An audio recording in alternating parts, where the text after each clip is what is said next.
जयपुर की धरती से उभर रहा है भारत का गर्व क्लब फर्स्ट रोबोटिक्स। भारत की सबसे बड़ी रोबोट मैन्युफैक्चरिंग सुविधा, जहां मजबूत, टिकाऊ और बेहद सटीक रोबोट बनाए जाते हैं, पूरी तरह मेड इन इंडिया भावना के साथ।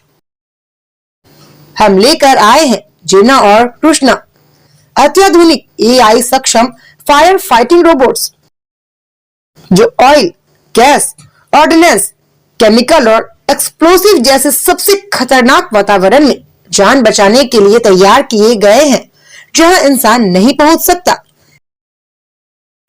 डिफेंस सेक्टर में क्लब फर्स्ट अग्रणी है, मजबूत unmanned ground vehicles, combat support robots और नेक्स्ट जेन ऑटोनॉमस सिस्टम्स के साथ, जो भारतीय सेना की जरूरतों और भारतीय भूभाग की चुनौतियों के अनुसार विकसित किए गए हैं। सरकारी संस्थाओं, उद्योगों और सुरक्षा बलों का भरोसेमंद नाम क्लब फर्स्ट रोबोटिक्स आत्मनिर्भर भारत के भविष्य को नई ऊंचाइयों पर ले जा रहा है। अधिक जानकारी के लिए विजिट करें www.clubfirst.org या कॉल करें। हमारा संपर्क सूत्र है 9928144559। क्लब फर्स्ट रोबोटिक्स, सुरक्षित, सशक्त और आत्मनिर्भर भारत की तकनीक।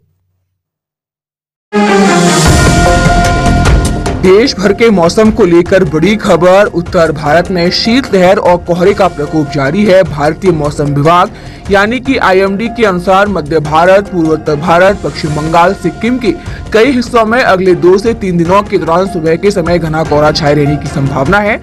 इसके अलावा राजस्थान, पंजाब, हरियाणा, चंडीगढ़, बिहार और मध्य प्रदेश के कई इलाकों में अगले 2 से 3 दिनों के दौरान कोल्ड वेव की स्थिति बनी रहने की संभावना भी बनी हुई है। आईएमडी के मुताबिक आने वाले दिनों में दिल्ली, एनसीआर समेत उत्तर और उत्तर पश्चिम भारत के कई हिस्सों में शीतलहर की स्थिति रहने का अनुमान बनाया गया है। वहीं मौसम विभाग के मुताबिक अगर उत्तर प्रदेश की बात करें तो उत्तर प्रदेश के लोगों को अगले 2 से 3 दिनों में कड़ाके की ठंड और कोहरे से राहत मिलने की संभावना है।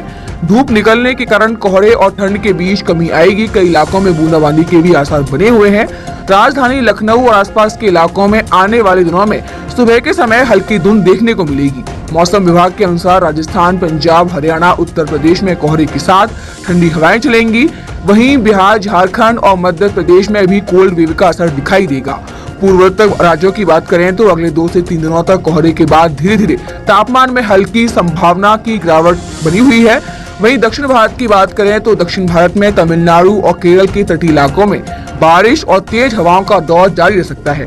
मौसम विभाग की ओर से तमिलनाडु में किसानों को सलाह दी गई है कि वे अपनी पकी हुई फसलों को जल्द कटाई कर सुरक्षित स्थान पर रखें और भंडारण करें। साथ ही खेतों में जल निकासी की व्यवस्था रखें। ठंडे और पाले की आशंका वाले राज्यों में हल्की और बार-बार सिंचाई करने की वजह सब्जियों और नर्सरी को ढकने की सलाह दी गई है। वहीं पशुपालकों के लिए कहा गया है कि पशुओं को रात में खुले में न रखें, साथ ही सूखा बिछावन दें और पोल्ट्री शेड में गर्मी की उचित